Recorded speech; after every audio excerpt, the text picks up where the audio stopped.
هذه إذاعة إرنا. المستمعات الكريمات والمستمعي الكرام، متابعي إذاعة أرينا حيثما كنتم وحيثما يصلكم بثنا، أهلا ومرحبا بكم في مستهل البرنامج العربي لهذا اليوم الأربعاء الأول من يوليو. كما عودناكم مستمعاتي العزيزات ومستمعي الأعزاء، نستهل برنامجنا معكم بنشرة للأخبار. وضمن برنامج متابعاتي الأسبوعي يستضيف الزميل أحمد شريف الأستاذ الصحفي الإثيوبي أنور إبراهيم، ويناقش معه تداعيات العملية السلمية بعد مرور عامين عليها. قبل ذلك مستمعي ومستمعاتي الأفاضل، يقدم لكم نشرة للأخبار فيما يلي أبرز عناوينها. الولايات المتحدة تتهم إريتريا ودول أخرى بدعم وتمويل الإتجار بالبشر. هروب عشرات اللاجئين الإريتريين من المعسكرات في ليبيا. أعمال عنف تجتاح إثيوبيا على خلفية مقتل مغني شهير. كانت مستمعي ومستمعاتي الأفاضل تلكم عناوين النشرة، وإليكم تفاصيل من إذاعة أرينا. هذه إذاعة إرنا. ذكر تقرير صادر عن وزارة الخارجية الأمريكية في 25 من يونيو المنصرم بأن إريتريا و9 دول أخرى تنشط في تمويل ودعم الإتجار بالبشر. وقال التقرير بأن كل من إريتريا وجنوب السودان والصين وكوريا الشمالية وأفغانستان وإيران وروسيا وتركمانستان، إضافة إلى فنزويلا، تنشط في تمويل ودعم الإتجار بالبشر. وقال وزير الخارجية الأمريكي مايك بومبيو بأن هذه الدول تمول وتدعم أنشطة الإتجار بالبشر وكذلك السخرة، وأن الولايات المتحدة ترفض ذلك بشدة.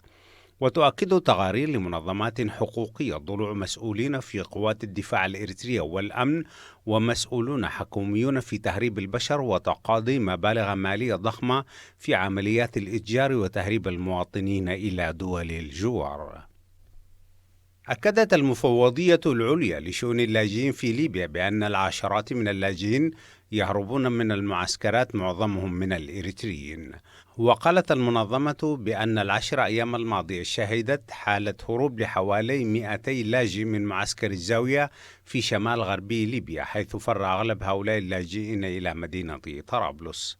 وقال أحد الفارين بأن الأوضاع في المعسكرات في غاية السوء، فبالإضافة إلى سوء المعاملة هناك التكدس الذي يمكن أن يؤدي لتفشي عدوى فيروس كورونا. وقال كذلك بأنه يتم احتجاز حوالي 200 شخص في مكان واحد. ويعاني اللاجئين الإريتريين في ليبيا من ظروف إنسانية قاسية بسبب الحرب الدائرة هناك والانتهاكات المستمرة، إضافة إلى الظروف الصحية المصاحبة لفيروس كورونا هناك. اجتاحت مدن إقليم الأورومو والعاصمة أديس أبابا مظاهرات وأعمال عنف واسعة وحرق لتماثيل مؤسس الدولة الإثيوبية الحديثة الإمبراطور مينيليك، إضافة لإحراق محلات تجارية. وجاءت أعمال العنف على خلفية اغتيال المغني الشهير هوتشالو هونديسا مساء يوم الاثنين الماضي في العاصمة أديس أبابا بإطلاق النار عليه من قبل مجهولين. وقالت الشرطة بأنها تحقق في الحادث وأنها اعتقلت بعض الأفراد على خلفية الحادث. والمغني هوتشالو هونديسا والبالغ من العمر 36 عاما من أشهر المغنيين من قومية الأورومي، واشتهر بدعواته لإزالة تماثيل مينيليك لتاريخه الأسود، ويتهم بعض الأورومي قومية الأمهار ربما بالوقوف وراء مقتله. وعزى رئيس الوزراء أبي أحمد الشعب الإثيوبي بفقد المغني الشاب، وطالب الجموع بالتزام الهدوء. كما عز المدير العام لمنظمة الصحة العالمية تيدروس أدحانوم أسرتي وأصدقاء والشعب الإثيوبي في موت المغني هونديسا. ويزيد مقتل الفنان الشاب من وتيرة التوتر المكتوم بين القوميات الإثيوبية مما يهدد الوحدة الوطنية في البلاد. وأشارت مصادر من العاصمة أديس أبابا إلى انقطاع خدمة الإنترنت بشكل كامل عن البلاد. بهذا الخبر من أديس أبابا نكون وإياكم مستمعات الكريمات ومستمعي الكرام قد وصلنا إلى نهاية نشرتنا الإخبارية، وهذا تذكير بأبرز عناوينها. إذاعة إرينا، صوت مستقل لإريتريا. الولايات المتحدة تتهم إريتريا ودول أخرى بدعم وتمويل الإتجار بالبشر. هروب عشرات اللاجئين الإريتريين من المعسكرات في ليبيا. وأخيرا أعمال عنف تجتاح إثيوبيا على خلفية مقتل مغني شهير. كانت مستمعي ومستمعاتي الأفاضل تلكم نشرة الأخبار قدمناها لكم من إذاعة أرينا. متابعة طيبة أرجوها لكم مع ما تبقى من فقرات برنامجنا. هذه إذاعة أرينا. المستمعون الأعزاء في كل مكان، السلام عليكم ورحمة الله وبركاته. مرحبا بكم أعزائنا في إذاعة أرينا الدولية من باريس، ونسعد في هذه الحلقة من برنامج متابعات أن نكون بمعية زميلنا وأستاذنا أنور إبراهيم، الكاتب الصحفي الإثيوبي المهتم بالعلاقات الإثيوبية العربية والعلاقات الإفريقية العربية. نلتقيه من حيث إقامته في أديس أبابا الزهرة الجديدة، ونسعد كثير بالحديث مع أستاذنا أنور إبراهيم للحديث حول السنة الثانية لتوقيع اتفاق السلام بين إريتريا وإثيوبيا اللي كان في 9 من يوليو 2018. أستاذنا أنور، مرحبا بك في إذاعة أرينا. هذه إذاعة أرينا.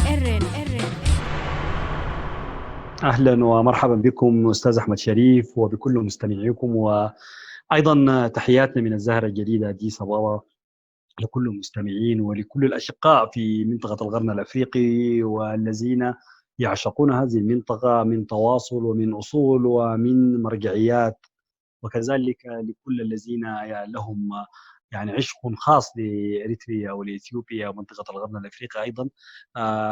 نبعث لكم سلام من الزهرة الجديدة، ونتمنى أن تكون طلتنا عليكم اليوم طلة خفيفة إن شاء الله أستاذ أنور. وطبعا عبر إطلالتك من الزهرة الجديدة إلى أسمرة الجميلة عبر أثير أرينا الدولية واصل، ويعني نحن بس سنتجاوز مرارات التاريخ القديم. يعني أمامي الآن إثيوبيا وإريتريا، ونحن نتحدث الآن في اللقاء الصحفي المشترك وحيث الإعلان المشترك للسلام والصداقة، ولكن طبعا يعني تتبدأ أمامنا أشياء وأشياء، ونرجو إن شاء الله يدوم السلام والمحبة بين الشعبين الشقيقين الصديقين الجارين العزيزين، الشعب الإريتري والشعب الإثيوبي.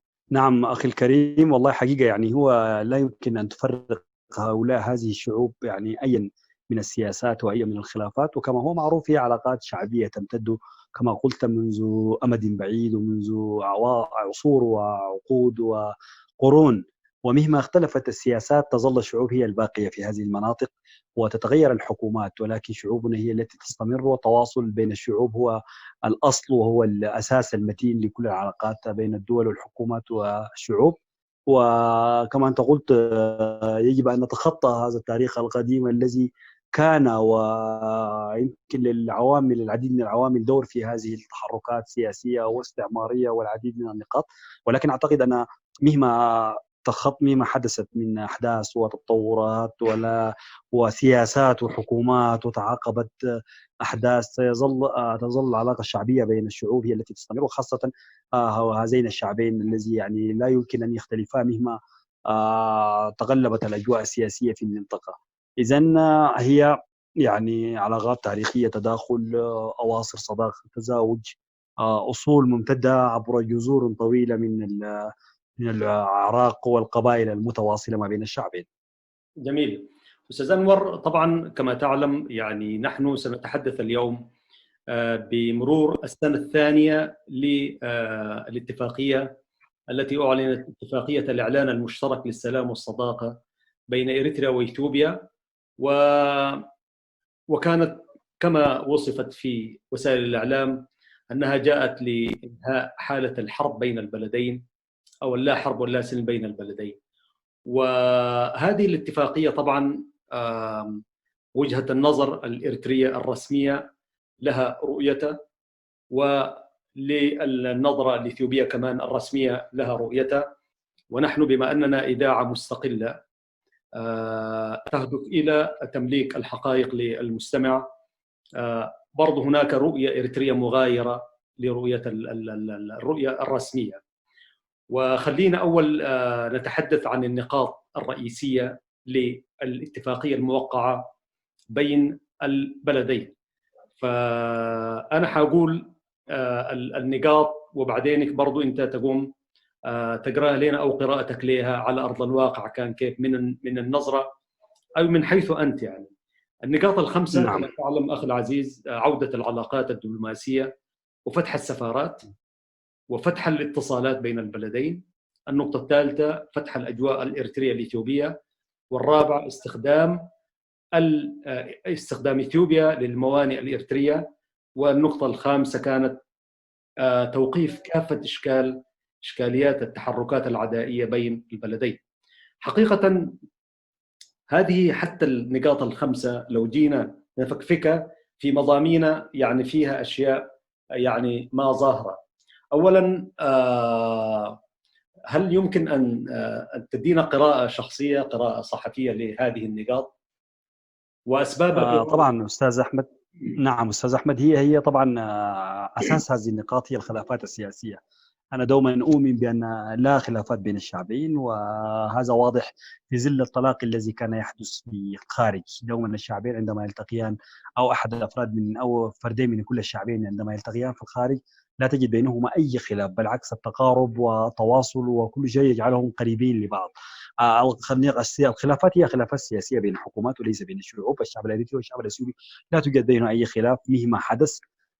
فيما يخص اتفاقية السلام الموقعة بين الدولتين، ركز على هذه النقاط. كما هو معروف، الاتصالات بعد الحرب الإريترية الأثيوبية تم قطع الاتصالات أو شبكة الاتصالات بين الدولتين، في حيث لا يمكن أن يتواصل شخص في إريتريا مع شخص في إثيوبيا، أو كالعكس برضو أثيوبي مع إريتري في الداخل. وهذا طبعا مربوط ببعض العمليات التقنية وبعض الفنيات، حيث لا يمكن أن تجد خط أو بعض التكنولوجيا التي تستخدمها شبكات الاتصال الدولية أن تتواصل برقم داخل إثيوبيا، وهذه تم معالجتها مباشرة عقب توقيع اتفاقية السلام. هو شيء يعني مدبر بناء على الصراع الذي حدث في العام 98 ل 2000 أو في عامين 98 و2000. وبعد ذلك هنالك الحركة الجوية. كما هو معروف، لا توجد حركة جوية أو حركة للخطوط الجوية الإثيوبية والإريترية بين الدولتين نهائيا. وكان في السابق عندما يكون لأحد الأفراد حرج مثلا في اللقاء، دائما بيكون في خارج إطار الدولتين، يا في السودان يا يتم في دولة أخرى ثانية. فكان صعب جدا، وخاصة هنالك أسر انقطعت عن بعضها البعض، وعوائل انفصلت عن بعضها البعض بسبب هذا الصراع الطويل المرير. إضافة لذلك الموانئ الإريترية، كما هو معروف إثيوبيا كانت تستخدم موانئ الإريترية في السابق بصورة مكثفة، وكانت لها أيضا قوات بحرية على البحر الأحمر عبر المنافذ الإريترية، وهذه توقفت عقب الصراع المعروف في العام 1998. ومن قبلها كان بدأت حسيسيات الخلاف استمرت لعدة أعوام. عقب ذلك رجعت إثيوبيا لتوقيع اتفاقية مع دولة السودان لاستخدام موانئ البحر الأحمر وموانئ السودان، وإضافة إلى أنه إثيوبيا كانت تستخدم أيضا بموجب اتفاق موانئ الجيبوتية وموانئ أرض الصومال. ولكن الموانئ الجيبوتية كانت الأكثر حظا نسبة لبعض العوامل الطبيعية والجغرافية والفنية والتقنية التي منعت من الإثيوبيين من استخدام بعض الموانئ في دول الجوار بصورة مباشرة. فيمكن التغارب الإريتري كما قلت لك، التواصل ما بين الشعوب والتداخل في اللغات والتداخل الحدودي والتداخل القبلي وكل هذه العناصر الحياتية التي كان دائما الشعبين يعيشها في السابق، تجعل انه الشعبين اقرب لبعض، ويمكن اسرع في استخدام الموانئ الاثيوبيين للموانئ الاريتريه، ويسهل ذلك للعديد من العوامل الحياتيه والجغرافيه واللغويه والعديد من الاشياء. ويمكن هي واحده من النقاط الرئيسيه التي جعلت انه الاتفاق تكون موضوع الموانئ من ضمن النقاط الموجهه. اضيف الى ذلك هنالك ما يسمى بفتح المعابر، والمعابر هي معروفه طبعا بين اريتريا واثيوبيا، عده معابر في اقليم العفر الاثيوبي، والعفر في منطقه العفر في حدود الاريتريا، وعفر البحر الاحمر او الدناكي كما يسمى في هذا المصطلح في هذه المنطقه. هنالك معبر واحد، واضيف الى ذلك هنالك معبر في اقليم تيغراي، معبرين يسمى زالمبسا وبادمبي، وايضا من حجر او مدينه حجر المعروفه، هذه الجسر المعروفه عن حمره، بالاضافه لمعبر اخر يعني هو ليس معبر رسمي هذه المعابر الرئيسية تم فتحها بطريقة مجزأة خلال الشهور الأولى، واستمرت حركة المواطنين ما بين الدولتين، ولكن لشيء ما تم إغلاقها بصورة مباشرة. آخر معبر كان الحجر الذي تم افتتاحه في احتفال ضخم جدا، ولكن بعد عدة أشهر سمعنا بأنه تم إغلاقه ولا نجد أي مبرر لهذا الإغلاق. هنالك نقطة رئيسية أخرى هي فتح السفارات. آخر سفارة كانت في منطقة استاديوم مقابل استاد أديس أبابا الدولي في وسط أديس أبابا، والمبنى كان متواجدا حتى هذا الوقت، وجزء منه تم منحه لبعض الصراع الأثيوبي الأريتري الأخير، تم منحه لاتحاد الشباب الأثيوبي، وظل المبنى يعني مغلقا لفترة طويلة. وعقب اتفاقية السلام تم إعادة العلاقة بين البلدين، وتم الاتفاق لفتح العلاقات الدبلوماسية وتنشيط السفارات أو نشاط الدبلوماسية أو في سفارتين. فتم اختيار السفير أو تسمية السفير الأثيوبي في أسمرة، وكذلك السفير الإريتري في أديس أبابا، وتم إعادة مبنى السفارة السابق. ومن الأشياء التي كانت يعني جميلة جدا أن بعض أساس السفارة الإريترية السابق كان موجود في موقعين، وكان كما هو محتفظين به بنفس النمط القديم، وتم إعادته للمبنى وتم تأهيل المبنى وتم افتتاح السفارة من قبل الرئيس الأريتري ورئيس الوزراء الإثيوبي أبي أحمد، وكانت من المعالم البارزة جدا في تنشيط الاتفاقية. السفارتين ما زالتا تعملان حتى الآن، وكما هو معروف. إذاعة إرينا، صوت مستقل لإريتريا. الله يخليك أستاذ أنور، عفوا المقاطعة. وبعدين كان في توقيف أو وقف الأعمال العدائية بين البلدين. نعم. الآن بارك الله فيك، يعني هذه النقاط الخمس لو مسكنا يعني محور أو نقطة. أول بالنسبة لما يتعلق بالعلاقات الدبلوماسية وفتح السفارات، كما أشرت حضرتك إنه السفارات مفتوحة والعلاقات الدبلوماسية، أنت من وجهة نظرك كمراقب وصحفي وكاتب وتعنى بالشؤون بالعلاقات الإثيوبية الإفريقية، أنت كيف ترى ترمومتر العلاقات في النقطة الأولى كمراقب وصحفي؟ نعم، كما هو معروف ولا ما العلاقة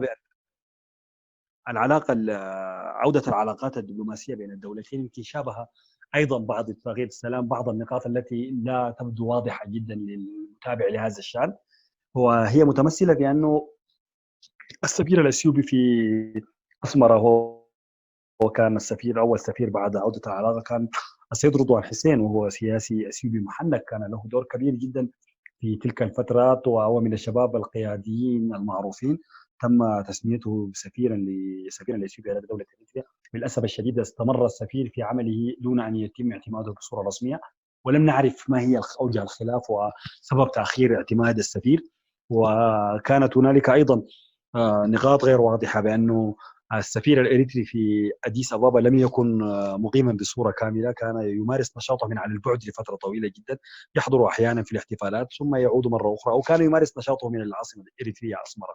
هذه النقاط مجملها توضح أن العلاقة كان يشوبها نوع من الغموض، وخاصة بأن الاتفاق كان اتفاق ضخم، يعني وقع في توقيت ضخم وفي ظل تغير سياسي شهدته أثيوبيا، وتغير أيضا في سياسات الحزب الحاكم مع إريتريا، وأيضا تغير السياسة الإثيوبية تجاه إريتريا وتجاه بعض التوجهات داخل البلاد وخارج البلاد. وكان من المتوقع أن عندما تعود هذه العلاقة تعود أيضا بصورة كبيرة جدا، والأفق الدبلوماسي يكون بصورة أريحية. ولكن كما قلت لك النقطتين الرئيسيتين أن السفير الإثيوبي في أسمرة لمسافة يمكن قرابة عام لم يتم اعتماده إلا في احتفال أو في نشرة رسمية صدرت من أنه الرئيس الإريتري قبل اعتماد ورق السيد السفير الإثيوبي لدى أسمرة بعد تقريبا أكثر من عام.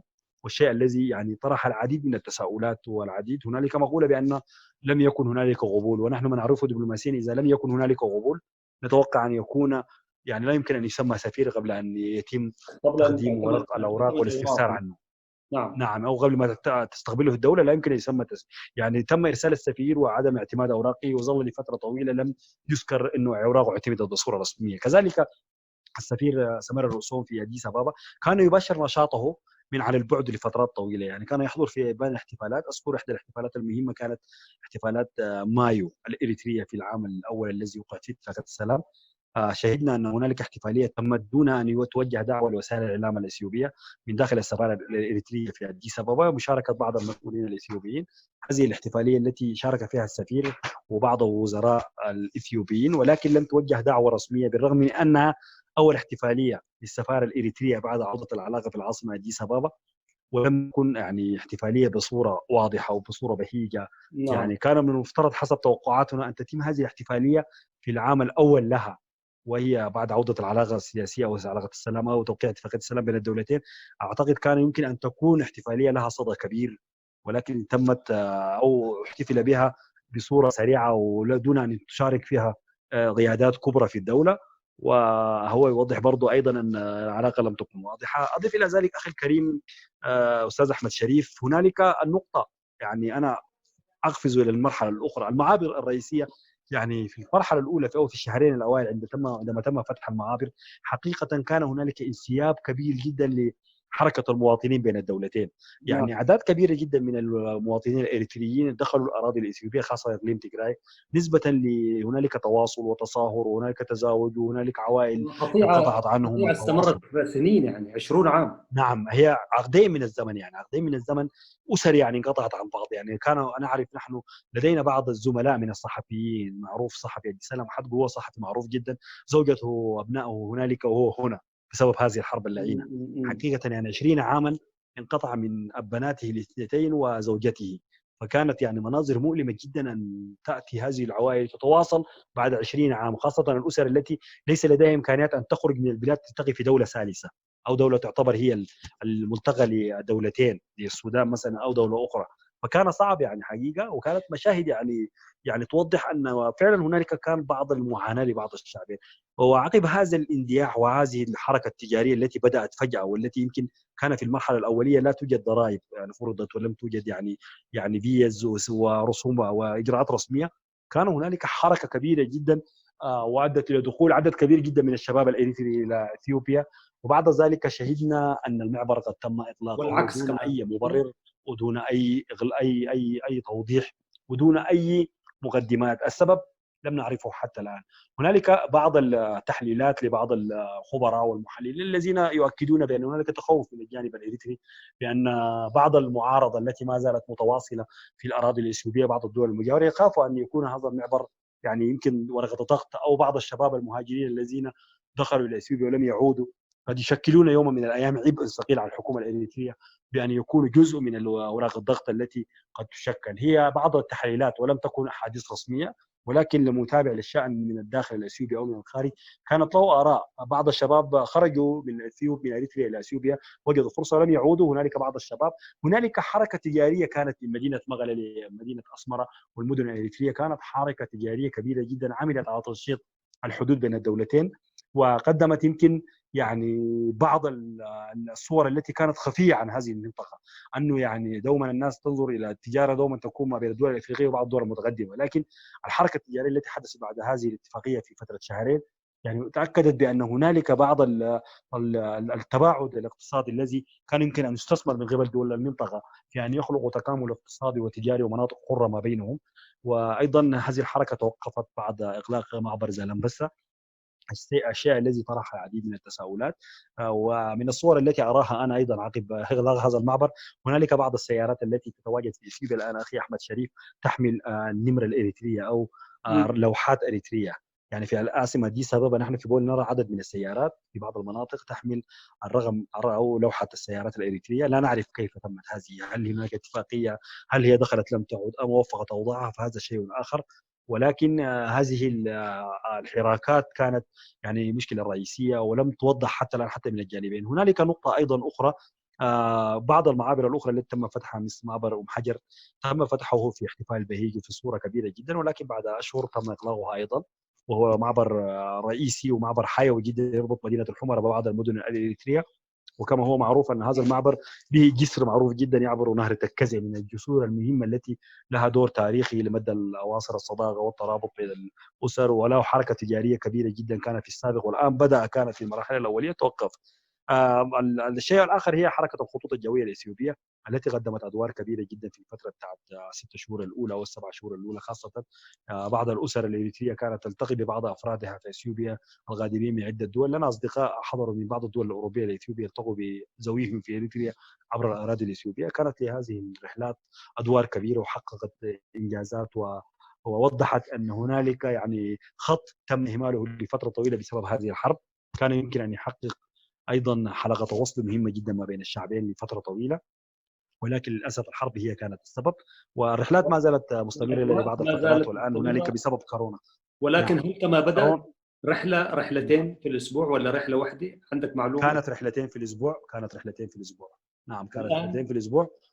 الآن طبعا بعد انتشار جائحة كورونا لا ليس لدي خلفية. رحلات توقفت بصورة عامة لإثيوبيا، ليس لإريتريا فقط، ولكن لكل الدول المجاورة توقفت الرحلات الجوية بصورة عامة. ولكن حسب تقرير مكتب الطيران او هيئه الطيران الاثيوبيه، هذه الرحلات كانت حققت نتائج متقدمه جدا اقتصاديه واجتماعيه وسياسيه، وايضا خدمت الشعوب، وخاصه ان كما هو معروف ان اثيوبيا تعتبر حلقه وصل ما بين الغرب الافريقي وبعض دول اوروبا وبعض دول الشرق الاوسط، وكانت هذه الرحلات ايضا قد شكلت حلقه وصل لفتره محدده.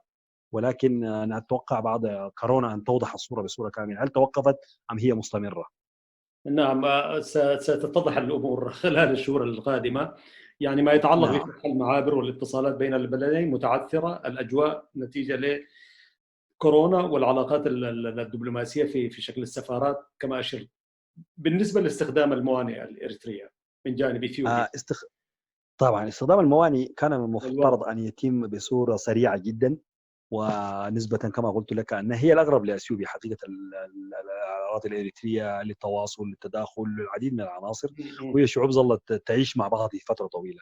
ولكن للأسف الشديد كان هنالك خط بري يربط الدولتين مع بعض، فكان آخر تقرير تابعناه بأن إثيوبيا أكملت الجانب الذي عليها من الحدود الإريترية، من الحدود الإثيوبية لصيانة الطريق القديم، وكانت هنالك مساحة متبقية على الجانب الإريتري أن يكملها حتى يتم ربط الطريق، ولكن لم نسمع عنها أي شيء.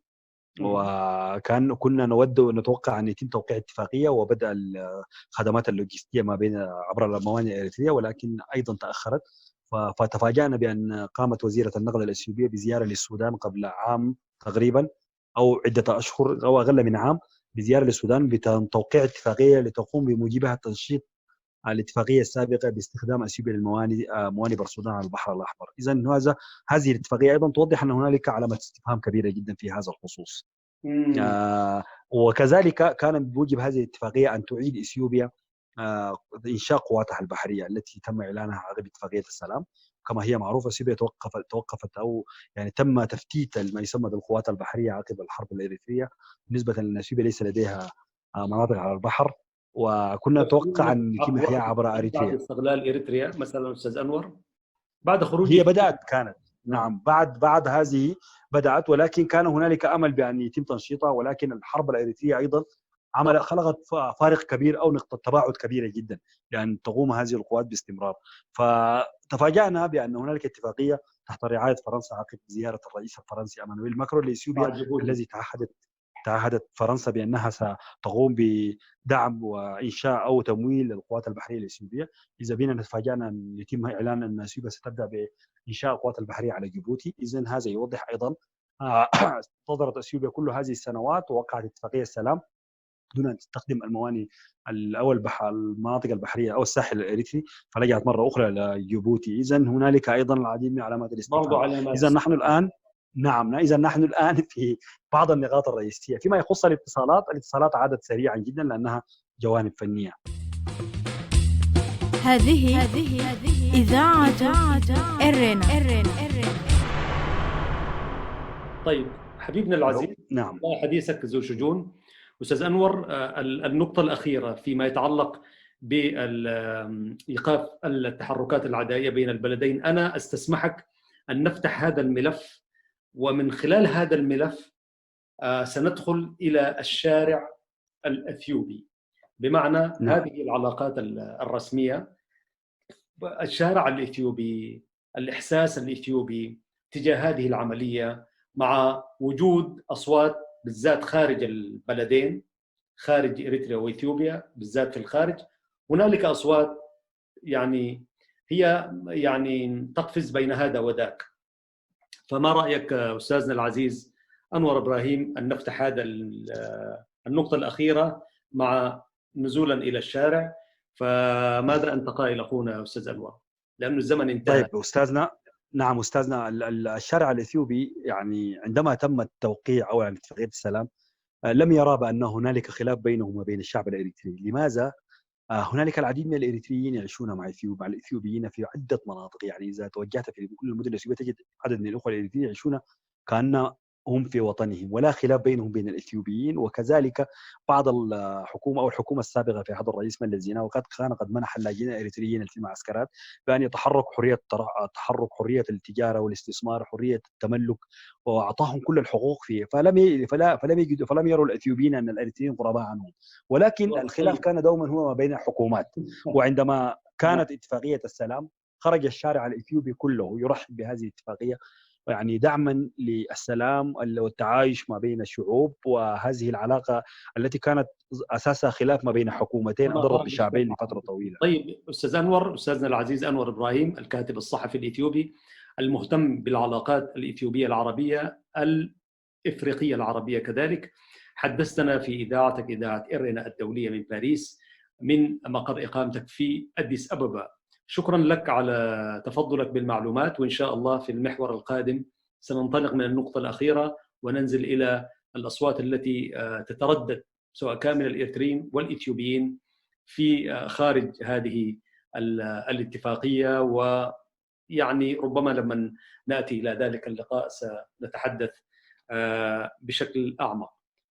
كلمة أخيرة. أشكرك أستاذ أحمد شريف حقيقة لهذه السانحة الكبيرة، لأن أتواصل مع بعض أشقائي وزملائي الذين تبعدت عنهم بسبب الظروف أو أبعدتنا الظروف الجغرافية والطبيعية، ولكن أيضا نتمنى أن نتواصل، وسعيد حقيقة لتحقق لي هذه الفرصة لأن أتواصل مع بعض مستمعيكم في مختلف المناطق، ودوما يعني أرحب بمثل هذه اللقاءات، وأتمنى أن نلتقي في أسافير أخرى. وتحياتي لكم ولكل مستمعيكم.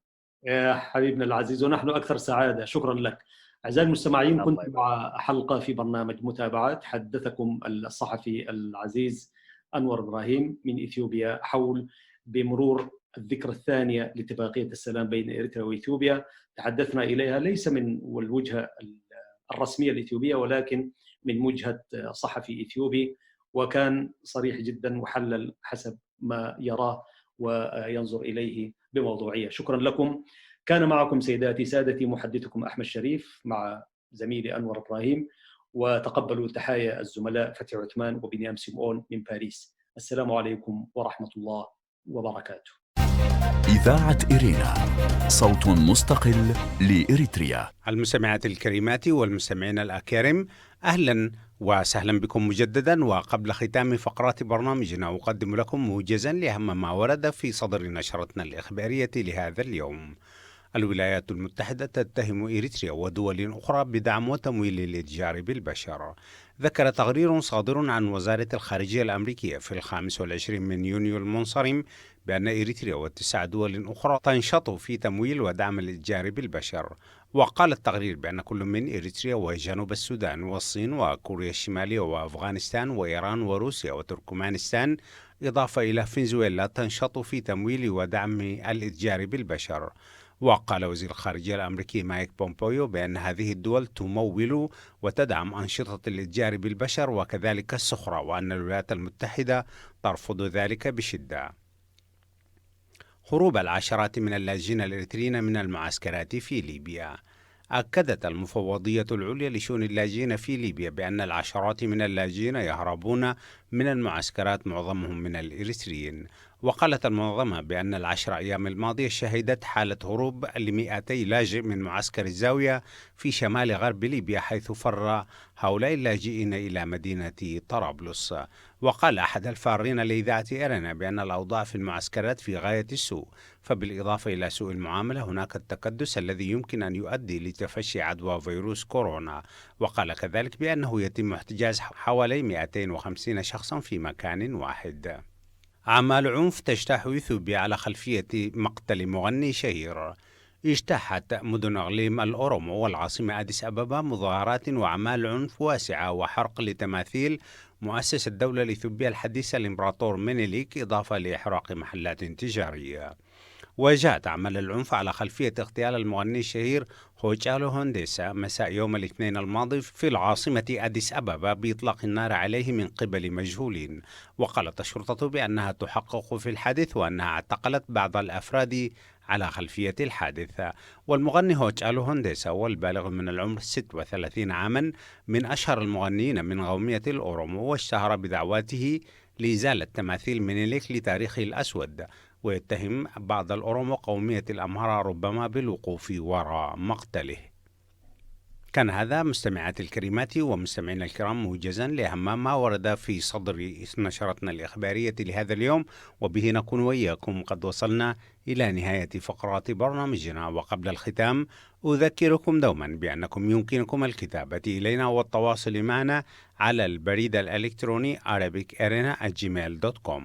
وحتى الملتقى بكم مجددا في حلقة جديدة من برنامج متابعات الأسبوعي والبرامج الأخرى لإذاعة إرينا. لكم تحياتي زميلي أحمد شريف ومحدثكم فتح عثمان وزملائي في الاستوديوهات الرئيسية لإذاعة إرينا من باريس، ودمتم في رعاية الله وحفظه وأمانه. هذه إذاعة إرينا.